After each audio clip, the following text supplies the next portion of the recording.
Yeah, we're going to talk about how to write cases. Everyone broadly knows what I mean by writing cases. It's all the stuff that happens in prep.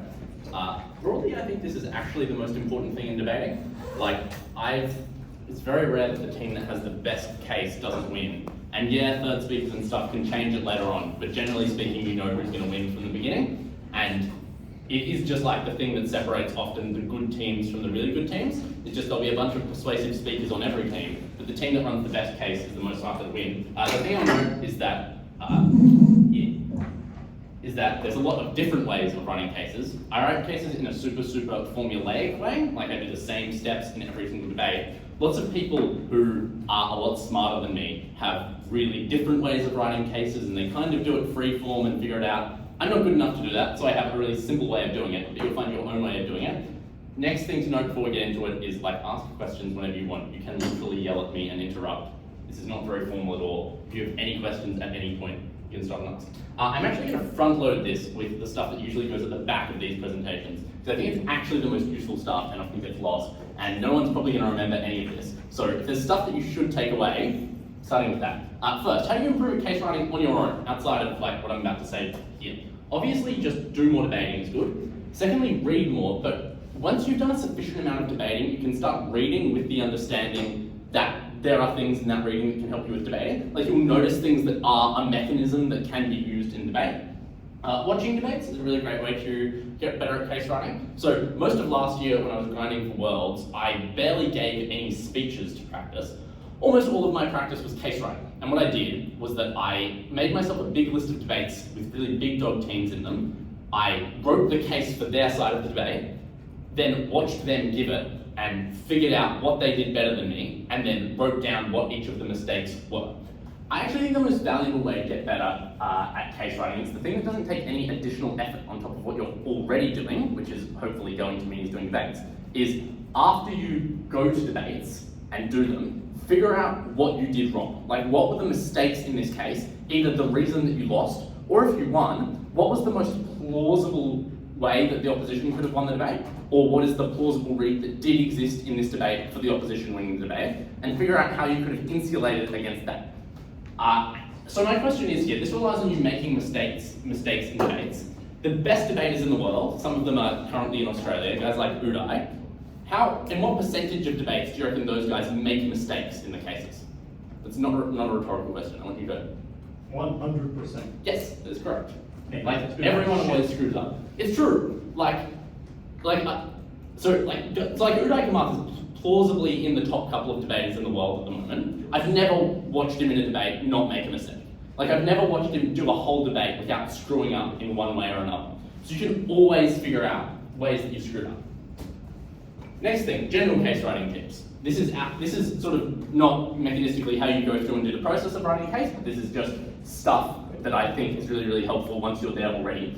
Firstly, avoiding layers of contingency. A lot of the time people get up and say, we're going to make 3 arguments in this debate, and each argument is just contingent on the same one. So it's the case that gets up and is I'm going to make 2 arguments. The first is proving X. The second is explaining why X is good, right? But that's actually one argument. That's just mechanizing and impacting one claim. And the problem with that is that when you do that, you actually only have one win strategy. And look, sometimes there is only one winning strategy in a debate, but generally speaking, you should be able to find ways to diversify that win strategy, because if a judge just doesn't buy it, you're screwed. So I like to try and have 3 separate ways that I can win a debate, right? Maybe there's a principle, maybe there's the big impact on my side to individuals, and then maybe there's the broader societal harm that can get me over the line as well. But you want to try and avoid situations where you say you're making 2 or 3 arguments, you're actually just saying one thing. Next, be specific. The worst debaters, I find, make arguments in far too great a generality. So they say, this will be bad for X group, or they say, this is a real harm, this is morally unacceptable. That's fine, but it's not really persuasive, because I don't really understand what that harm is. And the word I've seen coming into debating a lot recently that really annoys me is the word exploitation. People will say, this thing is exploitative. I'm well, that's not a harm, it's just a buzzword, right? Something being exploitative does not equal a harm. You need to show that the actor or whatever actor you're talking about is better off in your world than they are in the other world. The fact that something seems exploitative is not in and of itself a harm, right? The other one I hear a lot is people talk about this is neo-colonialist. But you see how that's not an argument, right? That's saying colonialism was bad. This shares some attributes with colonialism. Therefore, this must be bad. Like, if this thing is neo-colonialist, then it's not bad for the reason that it looks vaguely like things that were colonialist. It's bad because it has a set of harms on people. So be as specific as you can in your arguments and try and avoid buzzwords. Next, I think there's 3 things that make analysis broadly good. And this isn't necessarily about the structure of the case, but the individual, at some point, all the case is just like combining individual lines of analysis to prove a particular thing. And the question is, for those individual units of analysis, how do you make them good? I think there's 3 elements. First, comparativeness. Every argument should be comparative. I'll actually caveat that. Not all arguments need to be comparative. Sometimes you're not trying to prove that something is better on your side. You're just trying to prove that something exists in both worlds as a precondition for the benefit in your world. But if you're trying to prove that your world is better, then you need to be comparative. So I saw a debate with the Easters team I'm mentoring last night. The topic was that governments should invest in startups rather than traditional small and medium-sized enterprises. And almost every speaker gets up and says, the first thing that I'm going to talk about is why startups are good, and the second thing I'm going to talk about is why SMEs are bad. What do we think the problem with that is? You go. You've already answered. You go. Seems inefficient. Seems like those should be things that are done across every part of the argument. Yeah, so every individual line of analysis needs to explain why it is that SMEs are different than startups. And the problem was that by thinking in SMEs are good, startups are bad, each reason, or like 90% of them, applied both sides. So how the arguments should have been split up is by what are the axes upon which these 2 things can be good or bad, and then each reason needs to be comparative. So in that debate, I think clearly the 2 issues that emerge are first, which is likely to be more undervalued by the market and therefore to be a better investment, and second, which has more externalities. And each of them is a comparison between SMEs and startups.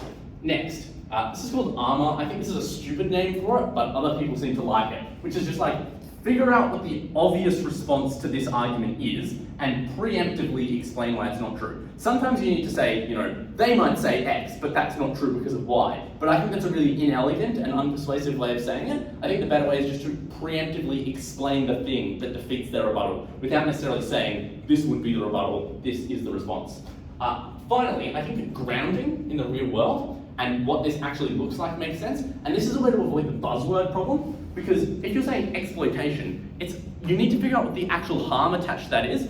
And I call these soft examples, because what they are is you're not actually using an example of this happening, you're making up a hypothetical person and explaining how it would impact them. So for instance, in a debate about allowing prisoners with life sentences to choose the death penalty, a line of analysis that can be run is these people have probably spent a lot of time considering it because they're faced with the death penalty, because they're faced with a life sentence. But that is kind of sort of wishy-washy and soft. But if you say, okay, what we think this probably looks like is that when you're given a life sentence, when you go back to your cell, you're forced to think about the fact that this is, frankly, the end of your life in any meaningful context. You're forced to consider your mortality. You're forced to consider what the value of that life is and whether the continuation of your life is likely to be valuable. And do you see how that has now grounded it in what this actually looks like? Next thing, the word that gets used is frame. I've done maybe 1,000 debates. I have no idea what the word framing means. And no one can explain it to me. And some people use it to mean like impacting, i.e. explaining why arguments are important. I think there's sort of 2 things that make framing, there's 2 things that I would call framing, but some people would use other words to describe these. First one I'm talking about is explaining what group this debate is actually about. So if a policy applies to everyone, that might be disadvantageous to you, but if a policy only exists for a small group of people, that might be advantageous. So a good example motion here, let me just check how much time I've left. 10 minutes, I need to speed up. In the debate, that we should have a quota of at least 1 female main character per film. If you're adding a female main character to all films, then on the neg, you're probably in trouble, right? Because it's probably just true that having more female representation in film is good. Do we think there's a way to frame what sets of films are impacted by this that makes it better for the neg?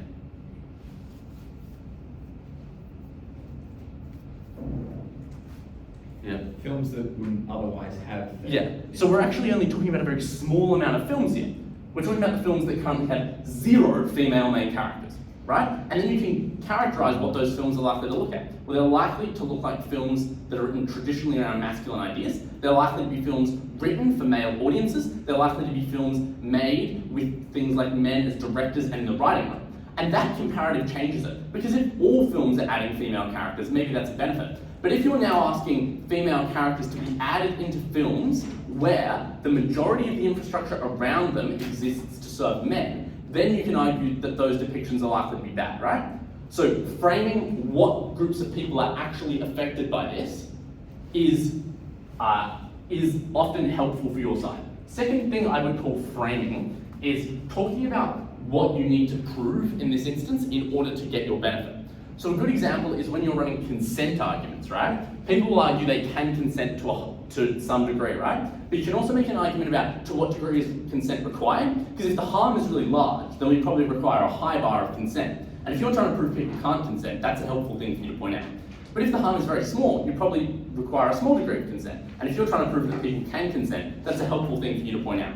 The other example is there's a debate about regretting access to stock trading apps on your phone. And there's a discussion around how well can people make the decision and how efficiently can people trade, right? But if you on one side say, oh, if they trade badly, we win the debate, that's very advantageous to the side regretting it. But if the other side can say, well, no, in general, share markets go up, things grow. So people don't just have to trade badly for them to lose money. They have to trade so badly that they overcome the fact that the share market in general grows. That changes what is necessary to prove to get a harm or a benefit. So that can often be a really useful way to reduce what you have to prove and to take the analytical burden off yourself and put it onto the other team. Final thing for good cases, testing your arguments in prep to make sure they make sense. That's in 2 ways. First, just on the intuition. Does this seem intuitively true? Or is it likely to just get laughed out of the debate because it's just not true? Because maybe you can come up with some plausible sounding mechanisms for it, right? But if this just seems untrue, it's not going to get through in the debate. Second, just game out how the debate is likely to go. Like if you know there are obvious, clear, and undefeatable responses to your arguments, don't run them. And this is kind of a trick for case running in general, I think, is that the more you're seeing from the first 5 minutes of prep how it is that the entire debate is going to play out, the more your cases are going to work. Because the best cases people write are they see in the first 5 minutes of prep exactly what the debate is going to look like at the end of 3N, and they write the case for getting to that outcome that they want to. Alright, let's get to how I write cases now. Does anyone have any questions about the tips? No, okay. Five stages to write a case. First, decide what the comparative is. Second, choose what things you're going to prove. Third, choose what pieces of sub-proof are necessary to get to that thing that you need to prove. Fourth, prove each necessary premise with reasons. Fifth, weigh each of those reasons. Alright. Let's go through stage by stage. Oh. Did you write this with tonight, or is this a guide you've written else before this? I started writing it a while ago and just finished it off tonight. That's awesome. So, all debates pretty much are a comparison of 2 worlds. And therefore the necessary question is, what are the 2 worlds that are going to start? So, from app, you want to be figuring out, the first thing to figure out is, do you have fiat in this debate? So does everyone know the difference? Have we done a session on what different debate types look like and understanding the difference in an empirical and policy debate? The briefest of overviews. Okay, does anyone have a mark? All right.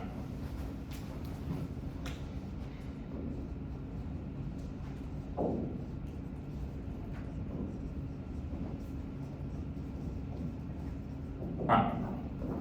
Broadly, there are 2 kinds of debates you're going to run into. First, policy debates. They start with words that we should do X. In that case, the affirmative team has a certain amount of fiat to describe how it is that they're going to implement that. And the rule is they have the necessary amount of fiat for a reasonable conception of what their model looks like. It's another kind of debate, which is an empirical debate, which is that X is true, or that we support in this case, which is kind of a different kind, but essentially an empirical debate in disguise, insofar as you don't have fiat over what this world is going to look like. You have to make logical arguments to explain what is the most likely way that this is going to look. So, if it's an empirical debate. When you're setting up what the comparative is, you just need to try and logically prove what it is that this probably looks like, and then the comparative is between what this looks like and the absence of this thing, which is often the status quo. The note I will make though is what the status quo is does not matter.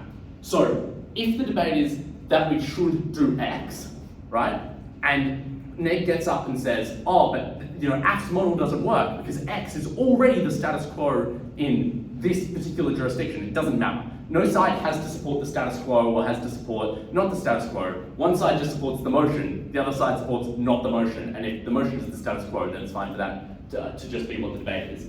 If you have fiat, then you need to be thinking about how is it that we're going to model this, but there's also an additional step, because if it's a policy debate where fiat exists, then the negative team has fiat to be able to set up their counter model as well for what they're likely to do.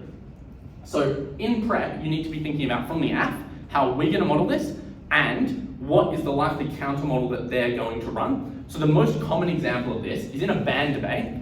Neg almost always counter models we're going to regulate that this thing exists, which means app a lot of the time is going to preemptively provide reasons why a ban is necessary and regulation is impossible for X or Y or Z reason. From the neg, you're going to want to think about how are they going to set up this debate, what is the most likely way that they'll use it, and then think about how is it that we're going to use our counter model to defeat this.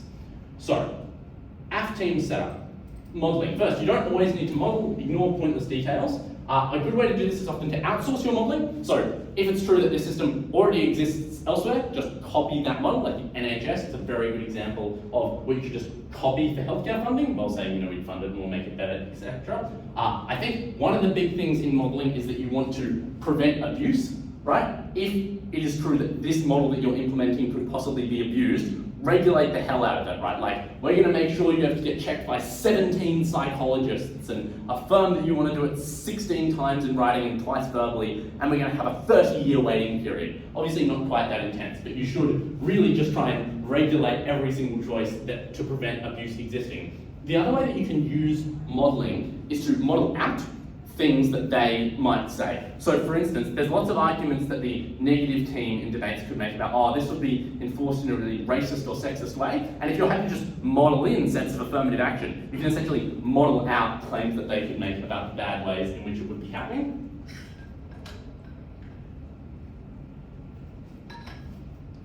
What's next?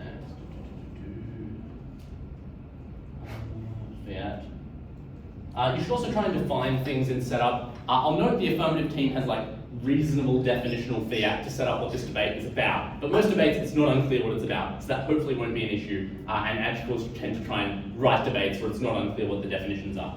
Alright, in terms of counter modeling, you have access to as much fiat, that is things like political capital, things like money, that the negative team, that the affirmative team has access to, and you can do it. I think the common pitfall that I see is when people are counter modeling, they say, this uses less political capital than the opposition. But if it uses way more money, then you still don't have the fiat to do that. Yes, it might be as politically popular, but if their thing is free and your thing uses $4 billion, then you don't have fiat for it. So yes, you have to use less political capital. You also have to use less actual capital than them. There's also a softer rule about mutual exclusivity. So you can prove it's mutually exclusive simply because it doesn't work. For instance, if you ban something, you can't regulate it. But you can also prove it's mutually exclusive by saying, but if this thing happens, then we would use the political capital or the money that you would use and do our thing. So for instance, in the debate that we should fund religious charities, right? It's not mutually exclusive to fund secular charities and religious charities. But you can just say every dollar that you would spend on religious charities, we would redirect to secular charities, right? So it's not technically mutually exclusive, but you use the set of resources that they use and you use it on your thing instead.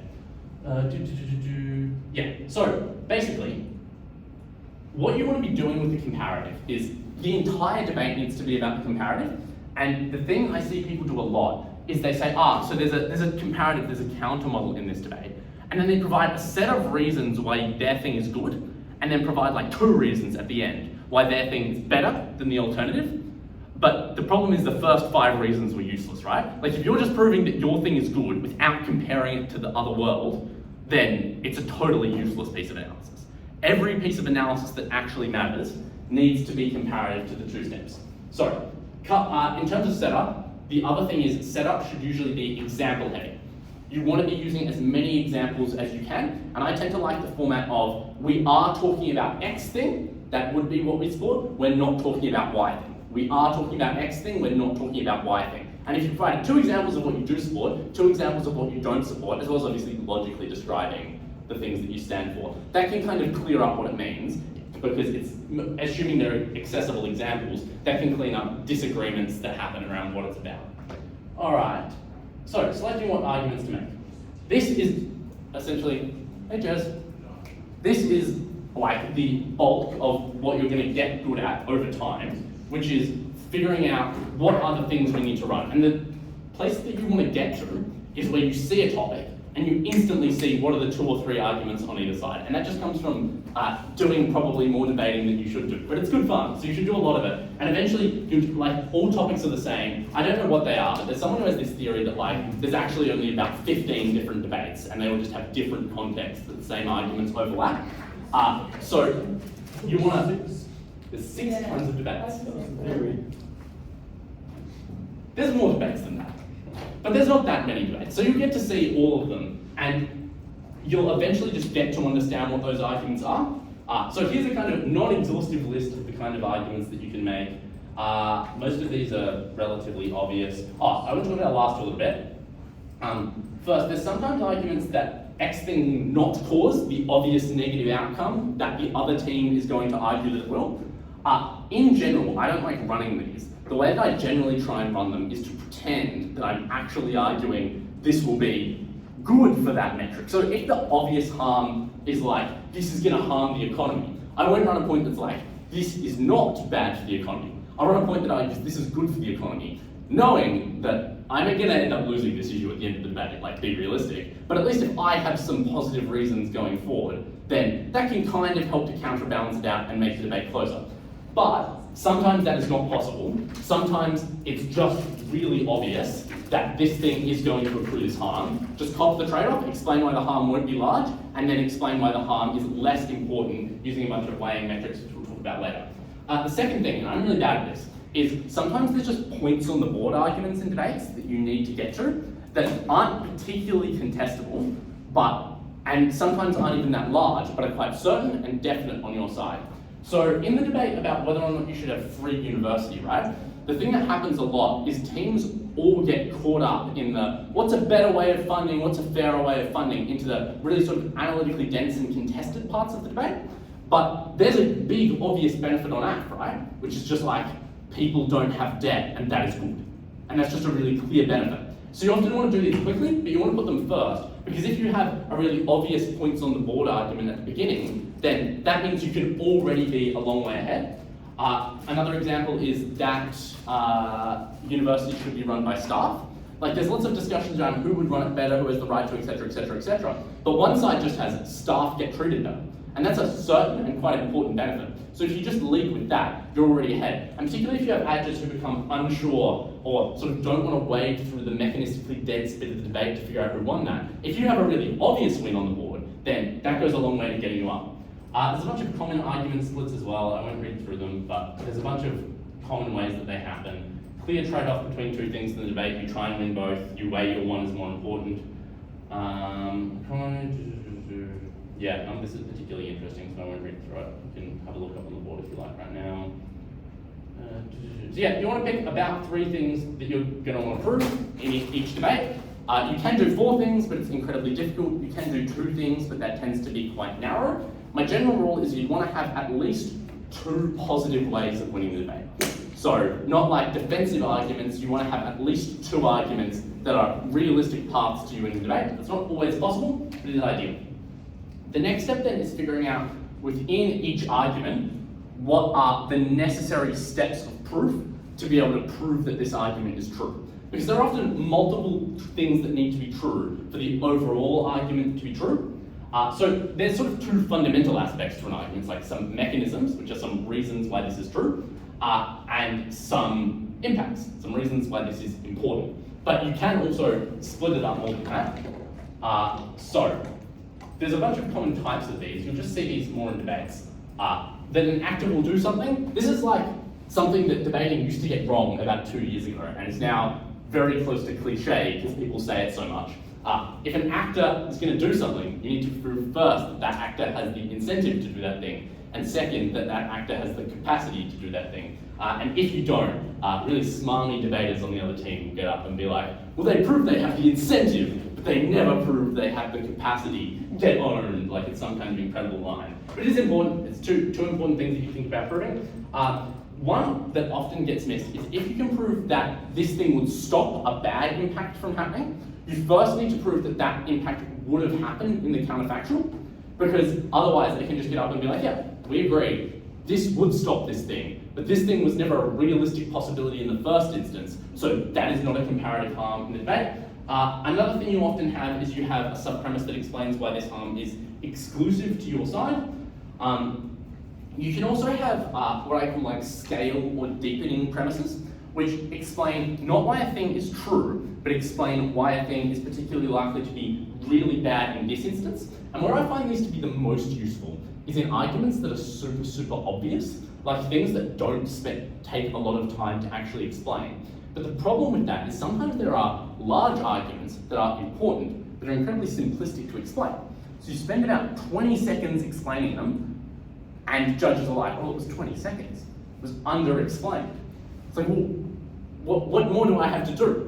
And theoretically, you shouldn't have to explain it any more than that. If it's simple and intuitive, you should just have to explain it once and it's important. But judges, for whatever reason, really like assigning amount of time spent on it to importance in the debate. So if you have an argument and you're just like, there's not enough in this argument yet, it's really important, but I want to make more of it, often a way to actually spend time giving useful analysis about it, but also just kind of chunk out the amount of time or analysis in it, is to explain why it's particularly bad in this instance. So in the student debt debate that I was talking about before, it's like trivial to explain why people don't have debt, right? Like what's the mechanization? Like it's free, you don't take on debt.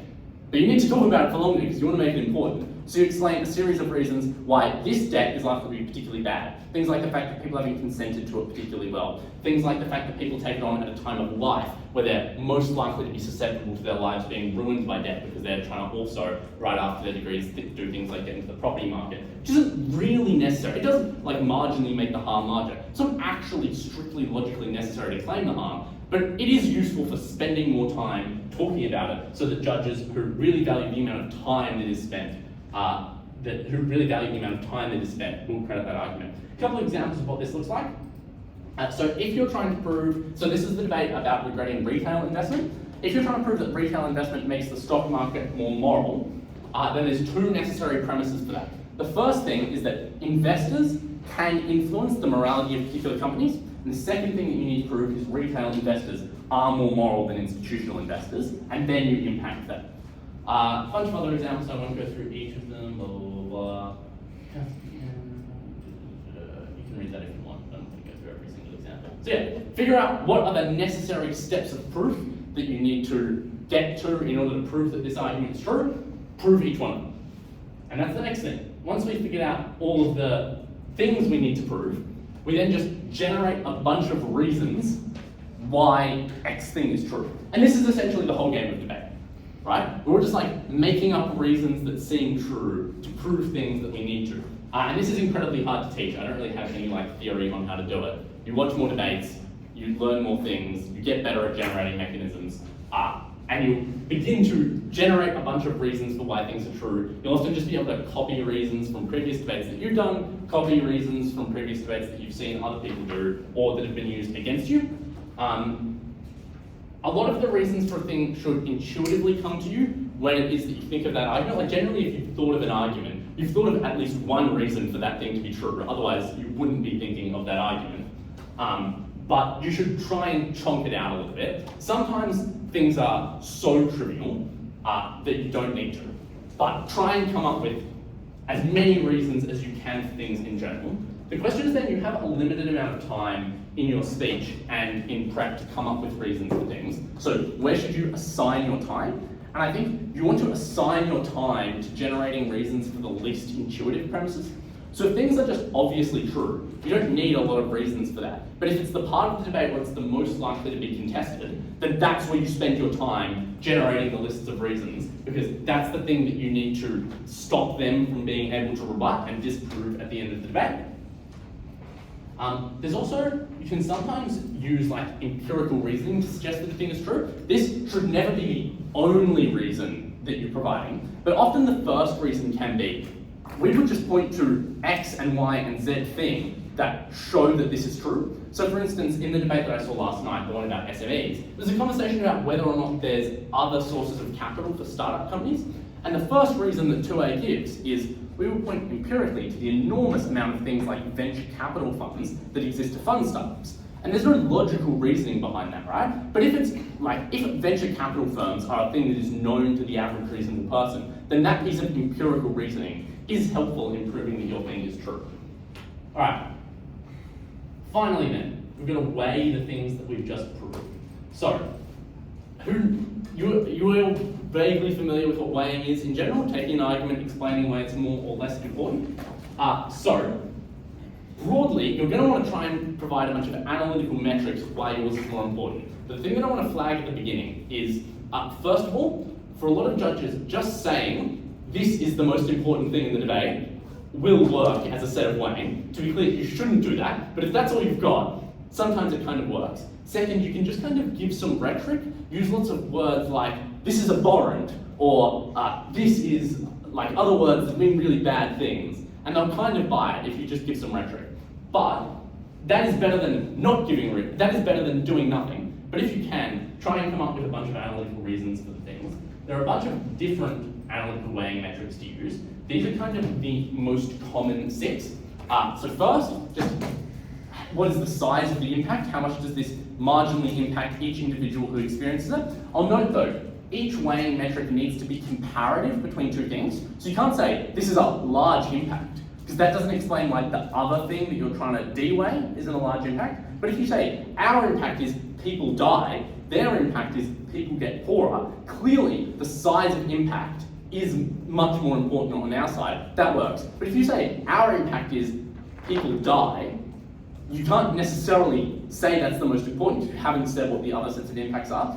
The exception to this is if the impact you are claiming is just bigger than anything that could plausibly be claimed in the debate. Like if the impact you're claiming, the typical example I've seen of this, I don't know what the debate was, but there was a debate, it was at UNSWIV a few years ago, and it was something about the Marvel universe, and one team was able to prove that in the counterfactual, all creatures in every universe ever would cease to exist. I don't know how, I don't understand what the comic book mechanism was, but that's the thing that they proved. So that can probably just be weighed, in the absence of a direct other thing you're de-weighing, that can probably just be weighed as the most important thing in the debate. Second, the degree of certainty that you have. So you can explain that your impact is significantly more certain to them. A good way of doing this is just, first of all, you can point out the number of layers that they need to jump through. The way I've seen this doing, which is slightly annoying, but it was very effective against my team, is we had to prove like 3 premises to get to our argument being true. And 3N just gets up and goes, even if you believe that they've proved each premise to 80%, like an 80% chance multiplied by an 80% chance multiplied by an 80% chance is still really, really small. And it was an effective piece of rebuttal, it was true. You can also just, I think judges generally have an intuition for how speculative an argument is. So like if you're trying to make an argument that is, this will lead to like eco-fascism, then probably judges have an intuition that that's a pretty speculative argument. Third, the vulnerability of the actor. Is this someone who's more vulnerable to bad things happening to them? Although I would note a couple of things about vulnerability impacting. First, you need to explain why we care about vulnerable people more. So do things like we would say, it's a common moral intuition that people who are more vulnerable are someone that we ought to protect. Or the fact that they cannot protect themselves necessitates the state stepping in, whereas if the other sets of less vulnerable people can protect themselves. Although there are some silly examples of this. Like I saw an argument once that was made about like, it was in some weird debate about like a city getting bombed or something. And someone made an argument about like the vulnerability of the actor because they were poor. And I was like, I'm I'm pretty sure it doesn't matter how much money you have. Like the napalm's still gonna burn you up anyway, right? Like the impact didn't change based on that vector of vulnerability. So you need to show that that particular vector of vulnerability that you're talking about makes that actor more vulnerable to the impact that you're talking about.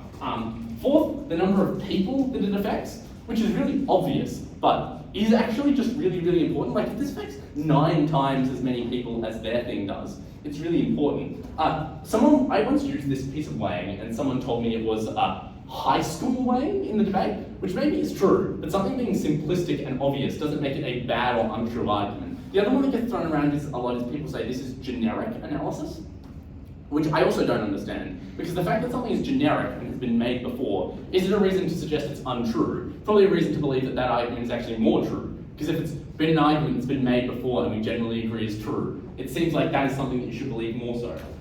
Fifth piece of analytical weighing metrics is you can just say this affects people for a much longer length of time, so we care more about the long-term impact than a particular short-term impact, although you can also flip that on the other side and say, this is a long-term speculative problem off into the future. The short-term thing that is happening right now, we have more of a moral obligation to.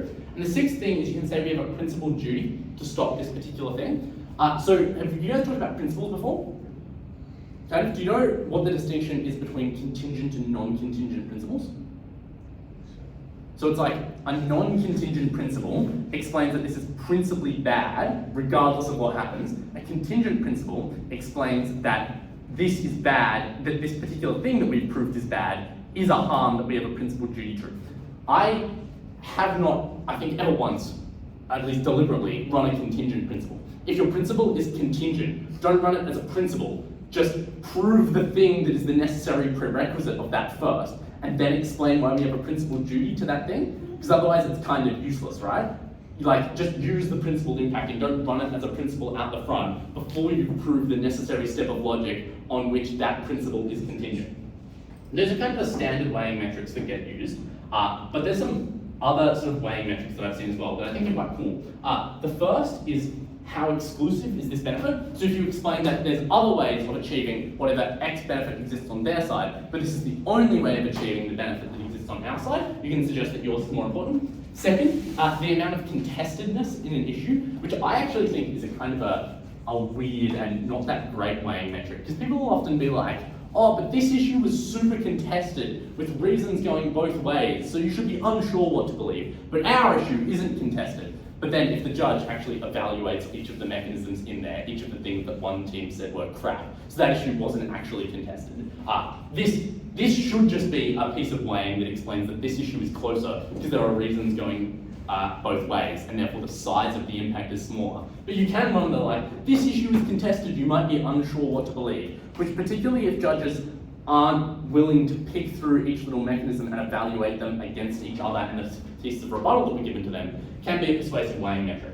Third, this is something that people from Europe, a nice little nickname in Australia that I won't use while I'm being recorded, often talk about, is an argument being logically prior to another argument, or the other word that gets used, this is upstream of the other arguments in the debate. So if you just explain that your issue is more important, because if you get your issue, their issue doesn't matter, then you can explain that yours is more important. So for instance, if you have an education debate where there's an issue about how many people attend school, and there's an issue about how well everyone does at school, you can explain the issue about attendance is upstream or logically prior of the issue about ability to do well at school. Because if you don't attend school, then you're definitely not going to do well at school, right? Like your attendance is a necessary logical prerequisite for you to be able to achieve the good outcome. So that's how you explain that your issue is more important. Finally, instrumentalization. You can explain that if it is true that you got this benefit, it would simply be wrong to get that benefit in that way. So we shouldn't use people in order to get that benefit.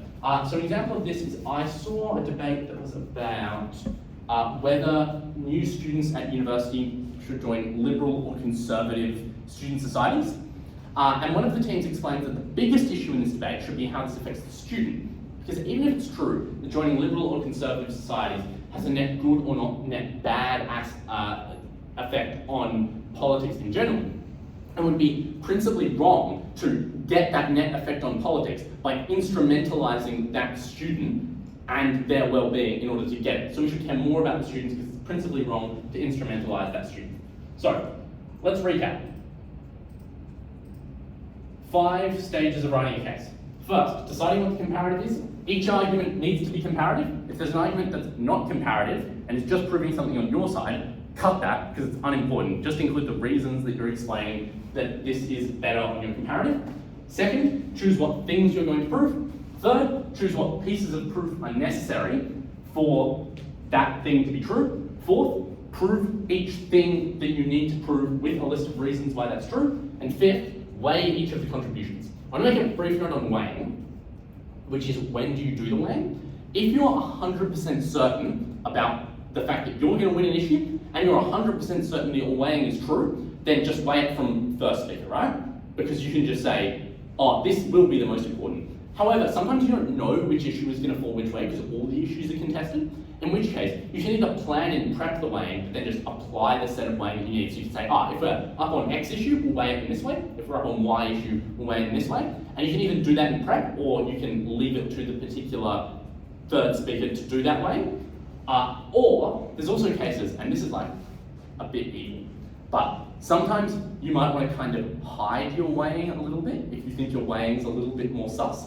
So if you think this is something we're going to win, but it's sus proving that it's more important, maybe you don't want to stick it at the second minute of first affirmative and give them 3 consecutive speeches to have a crack. Maybe you want to leave second speaker to do the weighing so that they don't have so much of a chance to have a crack at your potentially sus weighing in this case. So those are my 5 steps to writing a case.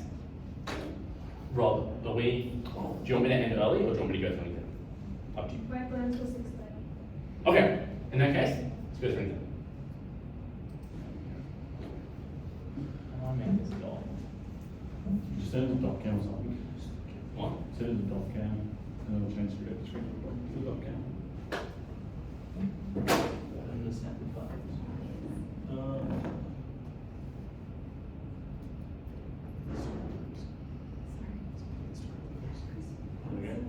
Guys, can I ask you a question? Yeah. It might be a dumb question. How much of this, like, if there was a way to break this down by, like, first speaker, second speaker, like, in terms of responsibility,